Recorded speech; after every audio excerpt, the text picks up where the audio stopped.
skilled workforce. Ladies and gentlemen, currently there is lack of a supportive mechanism to facilitate validation and recognition of competencies that are acquired informally and non-formally.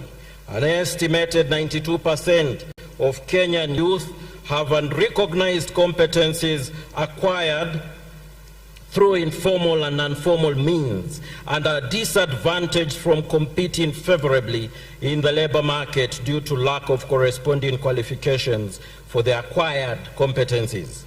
The RPL policy provides a progressive and comprehensive framework that recognizes diverse competencies regardless of when, where, and how they were acquired against prescribed occupational standards. The policy therefore aims at mitigating barriers that lead to uncertified skills by establishing functional and credible systems for recognition and certification of knowledge, skills, and competencies. This policy is significant as it underscores Kenya's dedication to inclusivity, empowerment, and development of a skilled workforce. The Ministry of Labour and Social Protection plays a critical role in the bottom-up economic transformation agenda and advocates for a job-creating economic model. The model recognizes the role of the informal sector, micro, small, and medium enterprises. The Ministry of Labour facilitates creation of sustainable and decent employment opportunities, building a pool of skilled, adaptive, and enterprising labor force, promoting productivity enhancement, and improving labor market efficiency.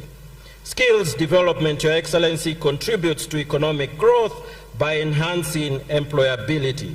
It is therefore essential in linking training to current labor needs, as well as anticipating and building competencies for the future jobs.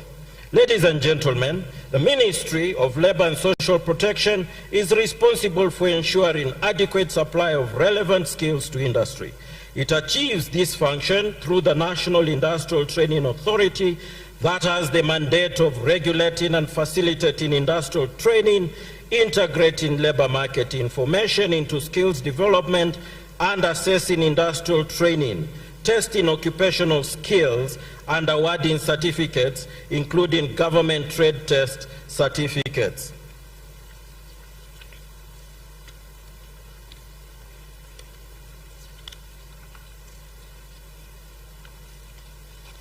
In conclusion, ladies and gentlemen, I wish to state very categorically that our ministry will work very, very closely, particularly with the Jua Kali sector, as in accordance with what my brother Muteti has just informed us.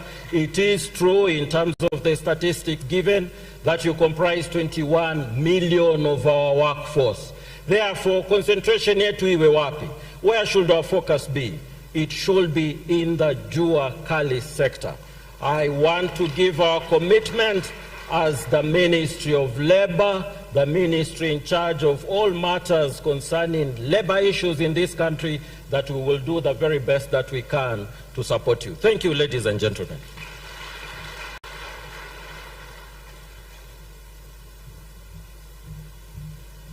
Your Excellency, allow me now to invite the CS Minister of Education, Ezekiel Mashogu, to give his remarks.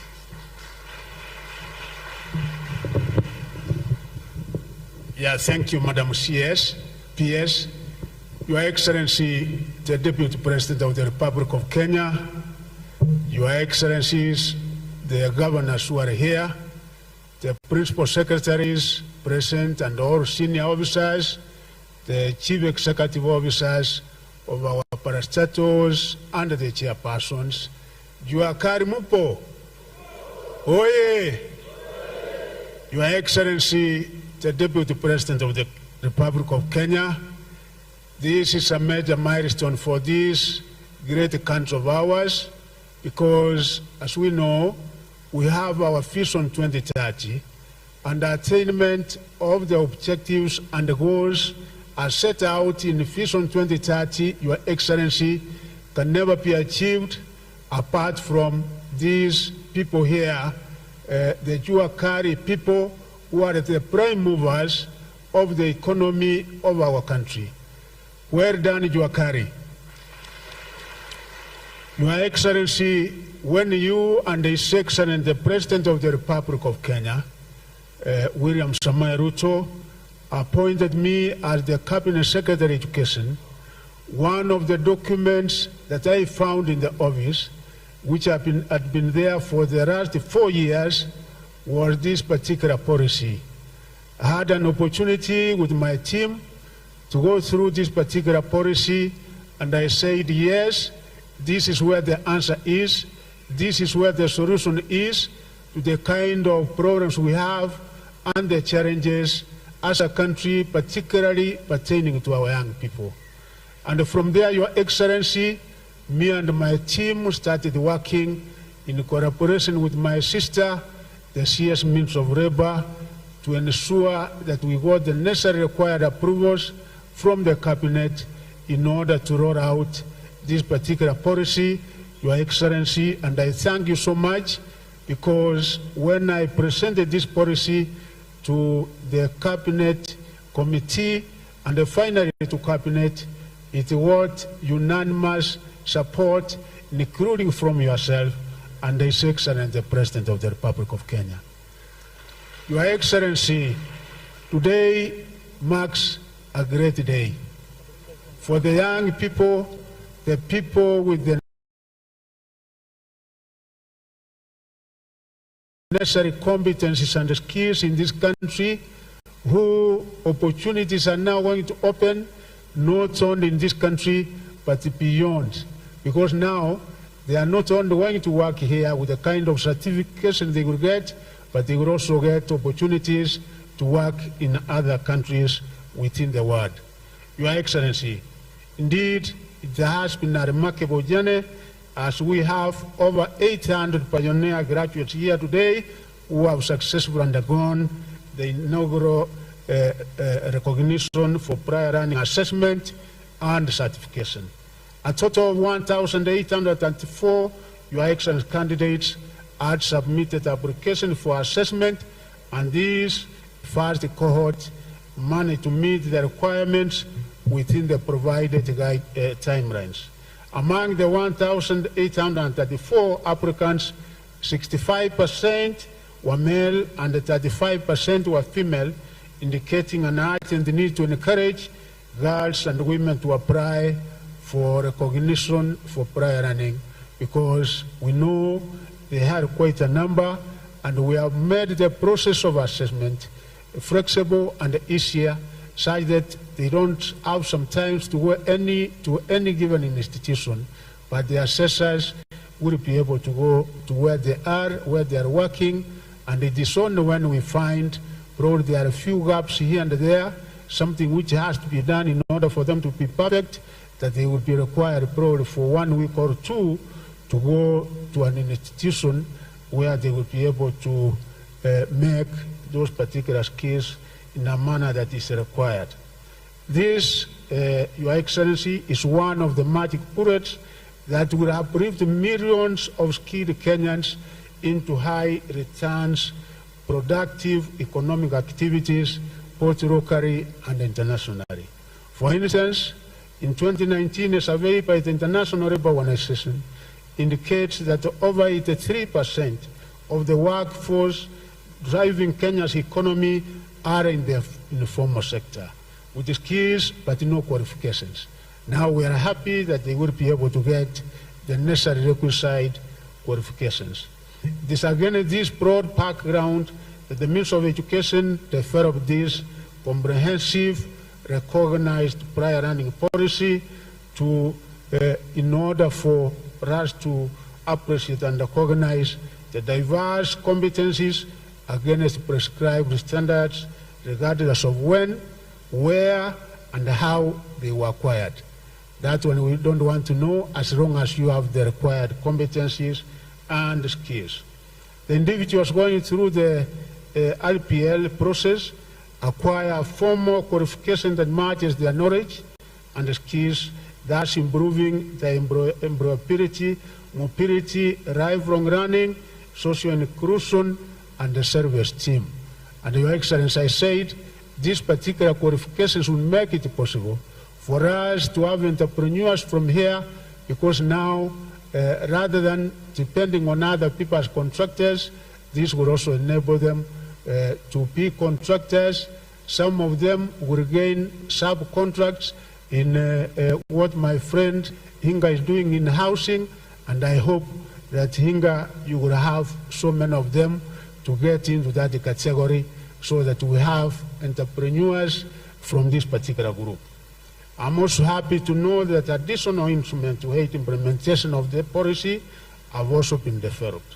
This, Your Excellency, includes a policy framework where we also have TVETA with their standards, we have NITA, we have other guides and the tools for purposes of accreditation, which we have said we will be able to be facilitative and make it easier for anybody who will be able to apply for the same.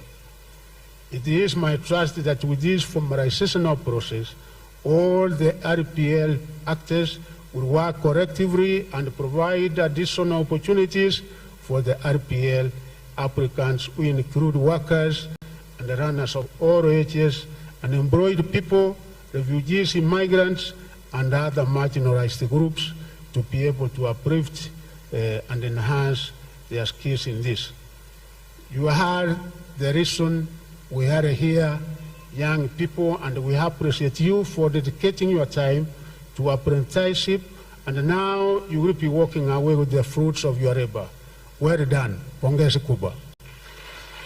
I want to encourage the remaining 924 candidates, and not only them, including those who have not applied, Your Excellency, that we are going to embark on a program countrywide where we will be able to register and make sure that we have as many as possible getting certification, so that they can be able to find employment, and even when they want to go for further training, they can be able to go to for further training. Because one other thing, Your Excellency, that you and His Excellency, the President, have done is also enhancing access, because we now have the Open University of Kenya, such that don't limit yourself. Once you get those qualifications, you can proceed, you do your diploma, and we are having offering those courses in the Open University of Kenya. You can be able to run from the comfort of your home, and you can be able to get a degree, and opportunities are open. You can even be able to proceed up to PhD level. Your Excellency, therefore, I hope the 924 will also be able to get their certificates in a few weeks or months to come. Let them not give up. There are only few areas where we said they will be able to fill the gaps, and then from there we will be able to give them the certificates. Your Excellency, again, to say that in this particular sector, with my PSS, we have also gone ahead to make sure that indeed the sub-sector of TVET, the one which is going to produce the required manpower in this country, and you know what we had there before, a lot of theory, we have said no, we must have more practical in our TVET institutions, and that's why, Your Excellency, again, I thank you with His Excellency the President, because we had to reinstate CDAC. CDAC is the one which has the mandate of designing and developing the curriculum, and also administration of the exams, and we are now on the right path, the right trajectory, and we are making sure that we will be able to produce the very best from our TVET institutions. And finally, Your Excellency, we have also had CPET, where the same we have in CPC, we are now ensuring that it is getting entrenched in our TVET institutions, and also dual running in our TVET institutions, which is a combination of practical and theory, and for sure Kenya is one country in Africa, sub-Saharan Africa, that is going to produce the best technicians and will offer the best not only in the region but internationally. Can we now please be upstanding as we welcome His Excellency the President to make his remarks and officially launch the recognition for prior running. Makofi kwa His Excellency.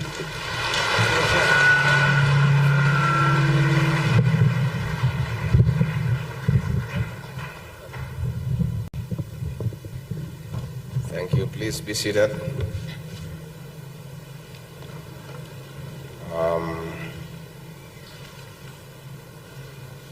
The Cabinet Secretary for Education, Ezekiel Machogu, the PSS President, the Deputy Governor for Nairobi, the Governor for Kericho representing COG, our development partners, other leaders, graduates, good afternoon. It is a very significant day in our education system as we launch the recognition of prior learning policy and witness confirmation of the skills and expertise of 900 Cohort 1 graduates.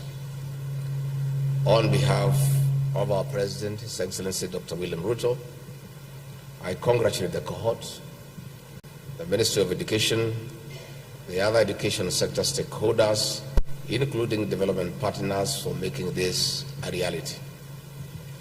In recognition and confirmation of the ability of our artisans, who are the bedrock of our economy, we have elevated their profession and dignified them for what they do best, not the paper they lack. Indeed, today, hardworking, dedicated, focused, and qualified Kenyans who could never have bagged a certificate will walk home with a promise of a job and a bright future for themselves and their families. In these certificates, we are giving them the key and empowering them access to unlimited opportunities in the formal sector, locally and internationally. For instance, Lynette Imbosa, who has worked as a car mechanic in Nairobi for over 5 years, can apply for employment in an automotive assembly. This work, which is an outcome of radical reforms in the education sector that our administration is undertaking, elevates Kenya to one of the few African countries which have acknowledged and embraced recognition of prior learning as a qualification for joining the formal and informal workforce. In this regard, we are sowing and growing seeds of equity and equality as envisioned under the bottom-up economic transformation agenda. Graduates, ladies and gentlemen, out of the 19.1 million people in the labor force in our country, about 16 million work in the informal sector, which includes self-employment and casual labor. Despite their skills and expertise, the wheels to facilitate transition from the jua kali to the formal sector of the economy has been missing. We have now sealed that gap. The Ruto administration has done so because under the bottom-up transformation agenda, better, we have given priority to job creation for the millions of unemployed Kenyans working in the jua kali sector. Our decision is informed by the fact that these skilled people acquired competencies through informal and non-formal means, but they have been discriminated against for lack of paper to prove qualification. The impact has been very severe.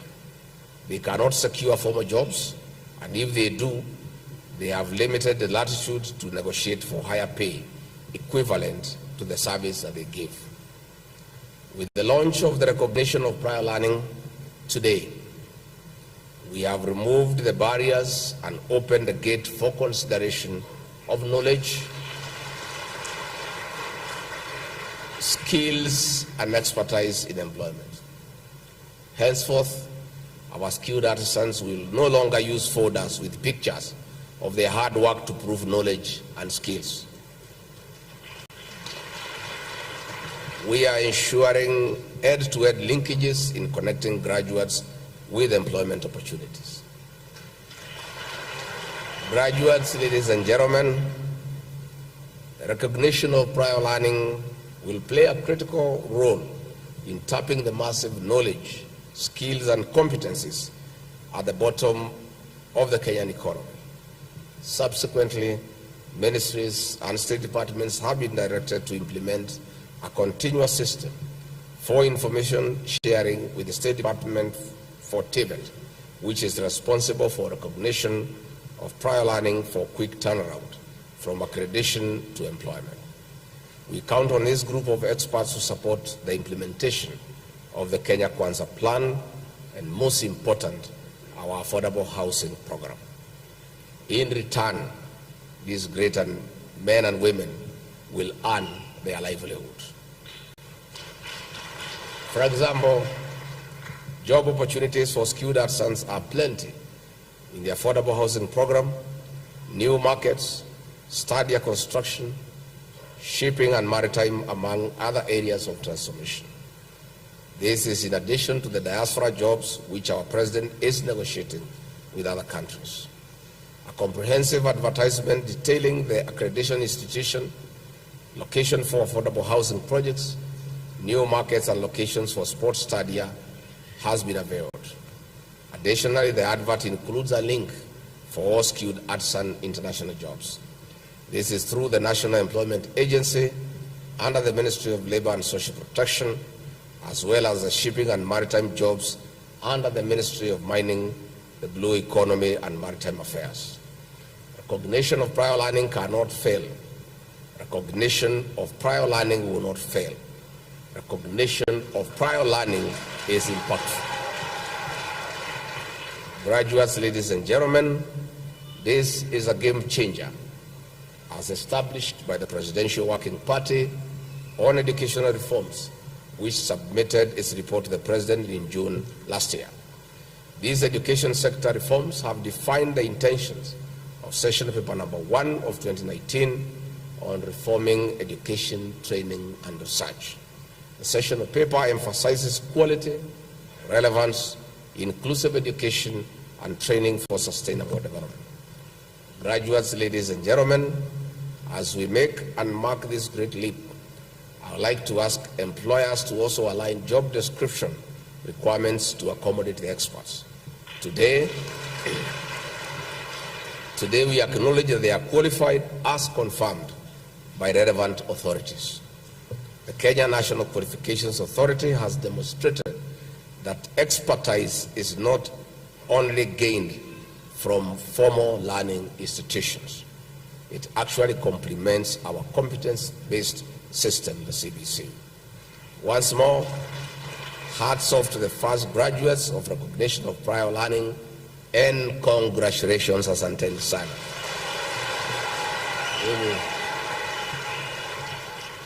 Mimi nimefurahi sana kwa sababu hii maneno ya makaratasi ingine yanasumbua sana. Unajua hata yangu si kubwa sana. Mimi pia niko hapo, yangu ni iko chini. Lakini hata kama iko chini, hii kazi nimepewa mimi nafanya. Si ndio? So hii ni siku ya maana sana. Sana. Na mimi nataka niseme pongezi kwa wale wanafuzu leo, na nimwambie nikiwa hapa mbele iko sawa.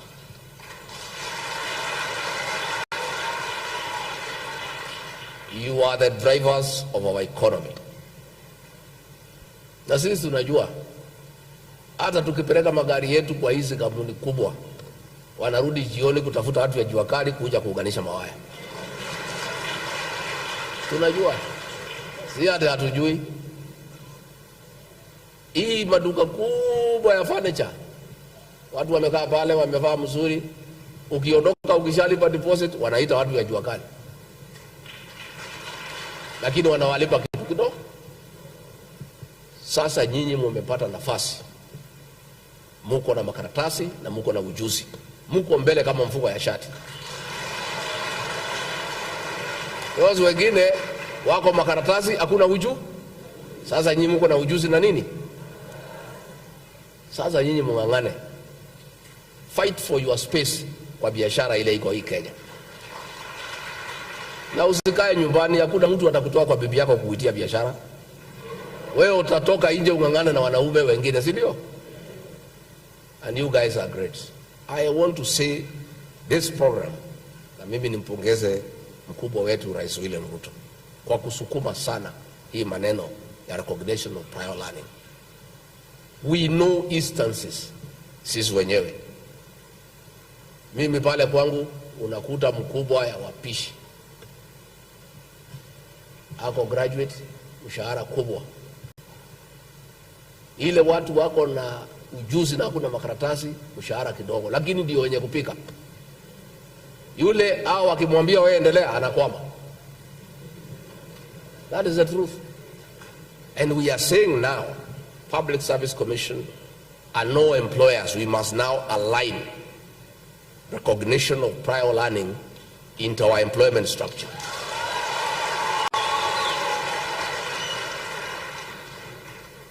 I want to give an example. When I became deputy president, nikaenda pale official residence na kukaandikwa watu hapo wengi ya kutengeneza nyasi na maua na nini. Okay, sawa. Ile mkubwa ya hiyo watu ni graduate, ati asimamie ile tapangwa. Mimi nikienda pale ati sikuwa nimeingia nikakuta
hajanaka.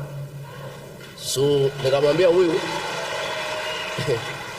nikamwambia hii mtu naitwa Simiyu to be in charge ya hiyo pahali, mtafute njia ile mshahara hii mtu alikuwa anakula hata muongeze zaidi, kwa sababu kazi yake inaonekana.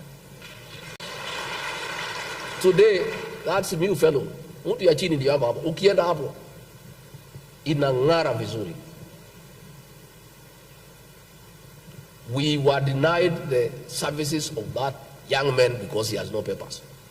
Yet ujuzi ni zaidi. Kichwa yake imejaa mafikira na mpango ya kazi. Mwingine ni makaratasi tupu. Hatusemi makaratasi ni mbaya. Tunataka makaratasi na ujuzi iunganishwe pamoja. Na hiyo ndio tumemfanyia kama serikali. So watu ya makaratasi sasa mkuwe tayari. Sasa wale wako na makaratasi na wana ujuzi, vile hawa wanatafuta makaratasi na nyinyi mwanze kutafuta ujuzi.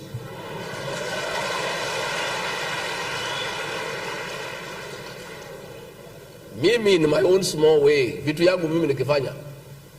Mimi hakuna interview nafanya kwa ofisi. Ukiniambia unaweza kazi hii, nakwambia kwenda fanya pale nione. Unafanya, mimi naangalia nasema tick. Ukisema unajua kupaka rangi, nakwambia paka hii section hii. Napaka, mimi nakuja naangalia. Because papers must be followed by skills and competence. Skills and competence must be affirmed by papers. So wale wako na ujuzi waziri watafutiwe makaratasi. Yeah, it's only fair. Ama sina mna hiyo? Yeah, wale wako na ujuzi watafutiwe makaratasi. Na PS Mwadime, some people came to see me today wanasema ati house girls wanaenda ngambo, mmesema ati wakuya form 4. Mwachana na hiyo maneno. Stop that thing. All these girls who brought up our children, hakuna alikuwa na makaratasi. And they brought them up nicely. Sindio? Please look into that one. In fact, some people came to see me today. When I told them I'm coming for this program, wakaniuliza Deputy President, bona hii house girl mmetangaza ya kwenda ngambo, mnasema at minimum ikuwe form 4. Sasa what is that? We are defeating the whole of this exercise. Kama msichana anajua kuchunga mtoto, na hata kama hana makaratasi ya form 4, siaende akatunze mtoto. Please look into it. I don't think it makes sense to say at the house girls wakuwe watu ya form 4. Kama wajui kizungu watajifundisha huko wakiangalia mtoto. Hata sisi yote hakuna mtu alikuwa anajua hii kizungu. You learn on the job, si ndio? Kama ni Kiarabu si watajua. Mtoto analialia hapo nini, anatamka maneno kidogo kidogo. The girls are sharp, they will pick. 2-3 weeks wanaongea Kiarabu, wanaongea Kiingereza, wanaendelea. And I want to say, nataka niseme, hao watoto wetu wanaenda nje. They are really marketing our products. They are really marketing our products. I have seen an upsurge in the taking of Kenyan tea in Saudi Arabia, and unga inaitwa Kamagara. Na ni wasichana wetu wameenda na pakiti 2-3. Wamepikia Mwarabu, amesema hii ndio mimi nataka nikuwe nikiku. You know, hii Waarabu, they have no idea on what is good unga. Sasa hii watoto wetu in their own intelligence, amepata kazi huko, amebeba pakiti 2-3. Ameambia Mwarabu na familia, wacha tujaribu hii yake. Mwarabu kukula, anasema basi. So I was talking to the owner of that factory, Joy Millers. He cannot cope with the demand of Kenyan maize meal in Saudi Arabia. And it's our girls. Hao ya Standard 8 wanataka kufugia PS. Msiwafugie. Let them go. Standard 8 si mbaya. They will pick a few English words here and there, ile ya kuomba maji na nini na kuendelea. So what do you Standard 8 mko hapa? Iko Standard 8 hapa? Mko sawa, hamuko sawa? What do you Standard 8 iko sawa? Hata hii masomo ikiwa kidogo, saa ingine hata iko na faida kwa sababu hawajifanyi wajuaji. Unajua wale bado soma sana, they listen. Wanasikiza waambiwe, si ndio? Wale wengine wamesoma sana ni kiburi, wanajifanya they know everything. So please let us affirm skills and competencies of the Kenyan people, and let us give them an equal chance to participate in national development. And what has happened today is the best thing that could ever happen to this country. And I want to say, wale walikuwa nasema that the hustler narrative was not real. This is what the hustler narrative is all about. All these people, all these Standard 8 people and Form 4 people who have skills, who have competencies, and nobody recognizes them, belong to the hustler nation. And this is their government, and their government is recognizing them for who they are, for what they know, for the skills they possess, for the competencies that they have. And they must be allowed to take part in the development of this country and fend for themselves and their families. Mimi sitaki nipitishe hapo naweza haribu. Unajua sasa, this is a great day for this country, I can tell you. Wale tunatembea humu vichorochoroni, we know the kind of skills and competencies with the people. and nobody ever gave them a chance to be anybody or to be anywhere. The fact that munaketi hapa leo na deputy president na mawaziri already ni hatua tunasonga. Hapo beleni nyinyi hamungeketi mahali mawaziri wako, si ndio? Lakini hii ni serikali inatabua. So I want to say, CS Machogu, thank you for what you are doing for the Ministry of Education. You've brought a lot of energy into the ministry. Since President William Ruto gave you that docket, you have proved yourself as a CS who knows what he's doing. Wewe kanyangia hapo. Kanyangia hapo. PS Moria, I want to thank you. You are doing a great job around TVET. And you know our president is a vision carrier in matters TVET. The responsibility the president has given you is very high. And the marking scheme is equally high. Because the president, your boss, is also the vision carrier for TVET. So he knows this TVET like the back of his hand.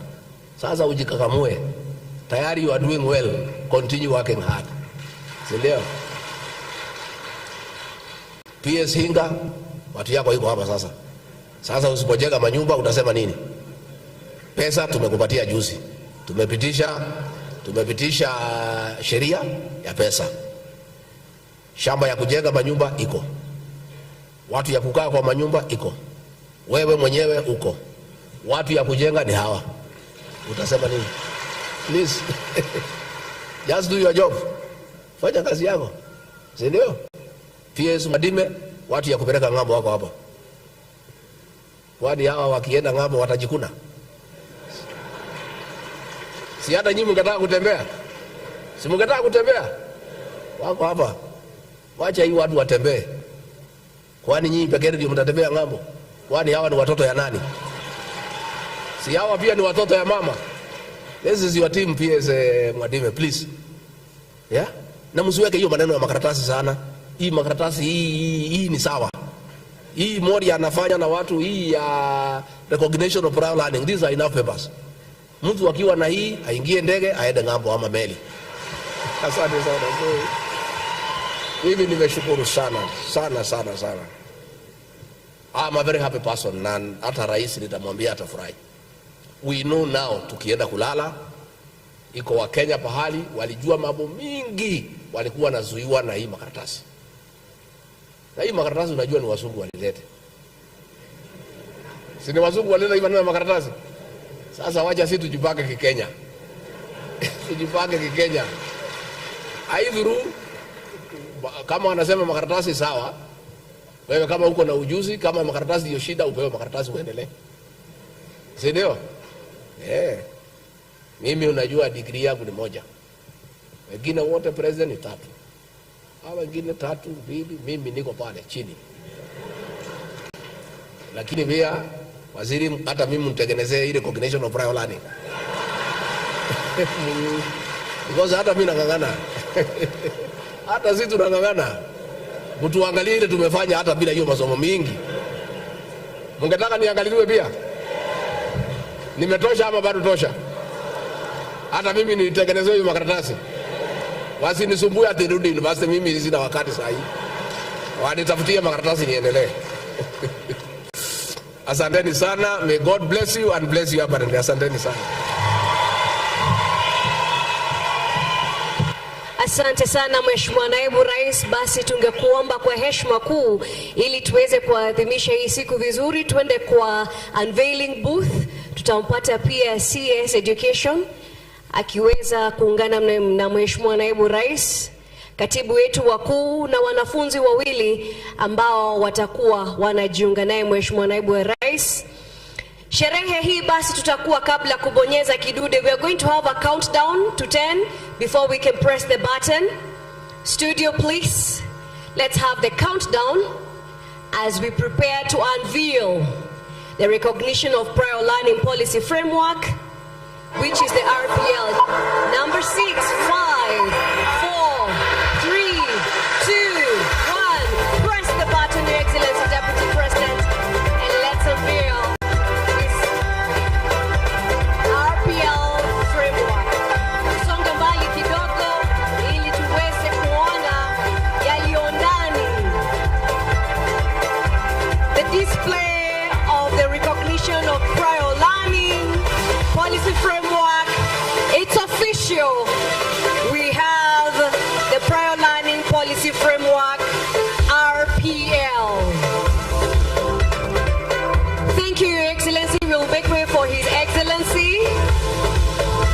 are witnessing that official launch.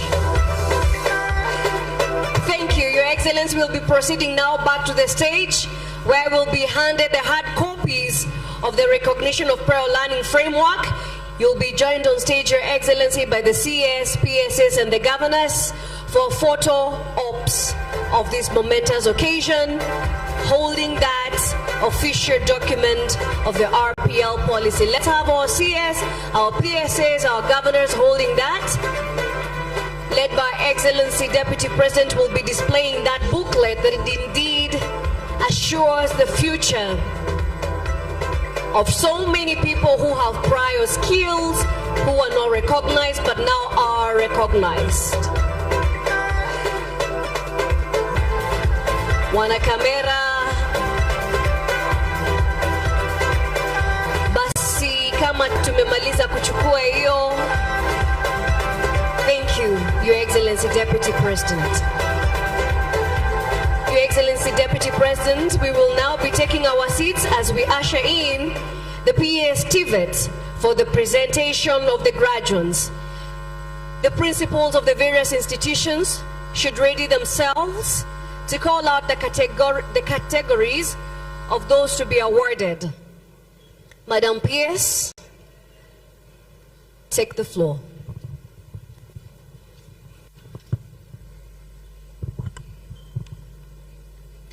Thank you very much, Rose. The guest of honor, Your Excellency, the Deputy President of the Republic of Kenya, please allow me to call the following heads of qualification awarding institutions to present their respective RPO graduates in the following order. Number 1, TVET CDAC CEO, Professor Kitainge, please come over.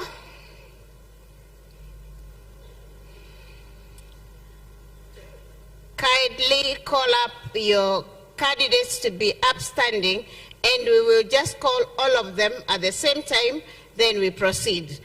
As he does that, kindly let me have near here the Chief Principal, Kitara National Polytechnic, and the Chief Principal, the Nyeri National Polytechnic. Please start coming up.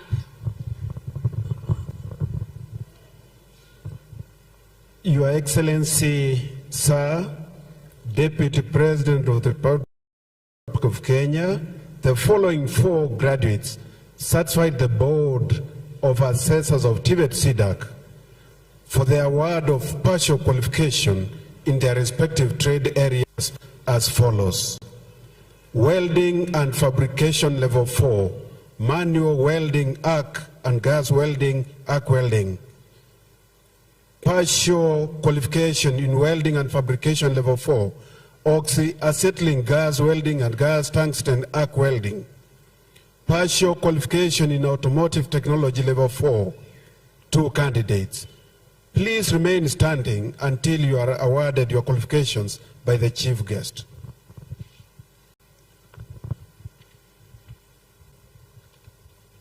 Your Excellency, the chief guest, the following 13 graduates and 182 graduates satisfied the assessors for the award of partial qualification and full qualification in their respective trades area as follows.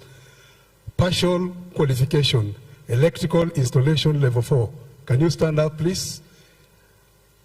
Office Administration Level 5. Can you all stand up? Full qualification, Plumbing Level 4. Can you all stand up? Welding and Fabrication Level 4. Electrical Installation Level 4. Electrical Installation Level 5. Office Administration Level 5. Thank you. Can you remain standing until you are awarded certificates? Thank you.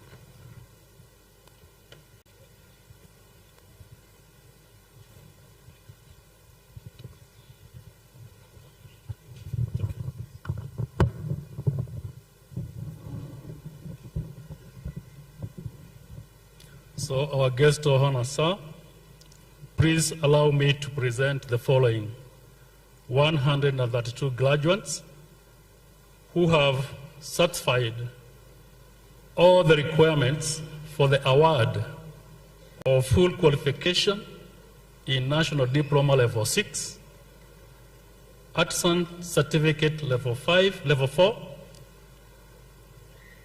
and National Skills Certificate Level 3 in the following order. So graduates, all those who are in the category of cosmetology, you can remain upstanding. Graduates in firefighting technology, 68 of you, you can remain standing. Electrician installation, carpentry, motor vehicle mechanic, ladies wear outfits, manual metal arc welding, masonry, and plumbing. Graduates kindly stand up and remain upstanding until certificates are awarded. Thank you.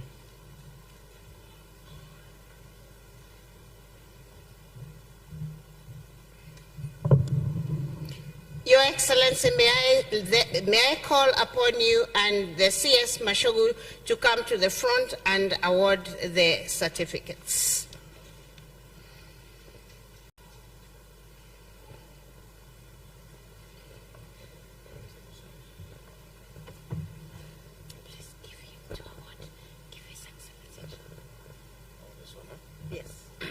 Okay. By the powers conferred upon me by the TVET Act 2013 of the laws of Kenya, award you the